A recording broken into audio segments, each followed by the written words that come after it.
একমাত্র সন্তানের লেখাপড়ার খরচ জোগাতে রাজমিস্ত্রির কাজ করছেন মা। এজন্যই হয়তো বলে সবাই ছেড়ে গেলেও থেকে যায় মা। বাসার কাজ করি 100 টাকা বেতন, মানে এটা বসে না, নেত্রকোনা জেলার দুর্গাপুর পৌর শহরের দক্ষিণ পাড়ার আশ্রয় প্রকল্পেই থাকেন সুপরিতা দেবনাথ।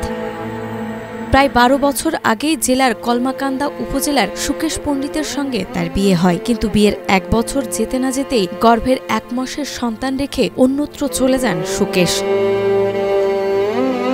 এরপর আর কোনো খোঁজ নেননি স্ত্রী কিংবা সন্তানের। পুরুষের পাশাপাশি সে একজন নারী হিসাবে রাজমিস্ত্রির কাজ করে তার জীবিকা নির্বাহ করছে, পাশাপাশি তার সন্তানদেরকে লেখাপড়া করাচ্ছে এবং তার পরিবারও চালাচ্ছে। অসহায় অবস্থায় বৃদ্ধা মা আর অনাগত সন্তানকে নিয়ে নতুন করে জীবন যুদ্ধে নামেন সুপরিতা। প্রথমে অন্যের বাড়িতে কাজ করলেও মেয়ের লেখাপড়ার খরচ বাড়তে থাকায় বেছে নেন রাজমিস্ত্রির মতো কঠিন পেশা। বর্তমানে তিনি প্রতিদিন প্রায় 400 টাকা মজুরিতে কাজ করেন। তবে প্রতিদিন কাজ জোটে না বলে সংসার ও মেয়ের লেখাপড়ার খরচ চালাতে হিমশিম খেতে হয় সুপরিতাকে। বাচ্চারা 1 মাসের পেটে পেয়ে গেছেন, বাচ্চারা আর খোঁজ খবর লইছেন। কন্ট্রাক্টর লগে আলাপ করছি, কন্ট্রাক্টর কইতে চাইছে লয়ে লাগি গরিব মানুষ জন চিন্তা করতেছি এই বেতন তো পুষে না, তাহলে পরে হেরাই ইচ্ছা করে কইতেছে তাহলে 400 টাকা দিয়ে তা করে।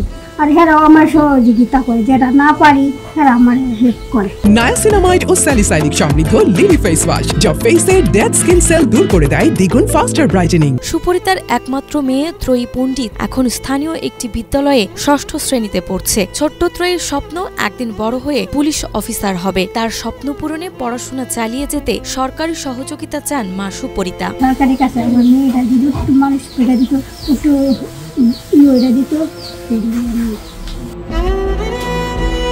নারী হয়েও রাজমিস্ত্রির কাজ করে সমাজকে ধাক্কা দিয়েছেন সুপরিতা। তার মতো সংগ্রামী নারীর পাশে দাঁড়ানো সবার দায়িত্ব বলে মনে করেন স্থানীয়রা। উনি যে কাজটি করেন না, রাজমিস্ত্রির কাজ, এই কাজ পুরুষ মানুষ তো করে থাকেন, কিন্তু সেই কাজটি একজন নারী হিসাবে সুপরিতা দেবনাথ করছেন। প্রশাসন কিংবা সরকার যদি তাকে সাহায্য সহযোগিতা করে তাহলে সে আরো উন্নতি লাভ। এদিকে সুপরিতা ও ত্রয়ীকে সব ধরনের সহযোগিতা দেওয়ার আশ্বাস জানান জেলা সমাজসেবা কার্যালয়ের কর্মকর্তারা। ডিসির মাধ্যমে, জেলা প্রশাসকের মাধ্যমে আমরা তার পাশে থাকবো। মায়ের ছায়া ও সকলের সহযোগিতায় এগিয়ে যাক ছোট্ট ত্রয়ী। মায়ের মুখে ফুটুক স্বস্তির হাসি, এটাই একমাত্র প্রত্যাশা।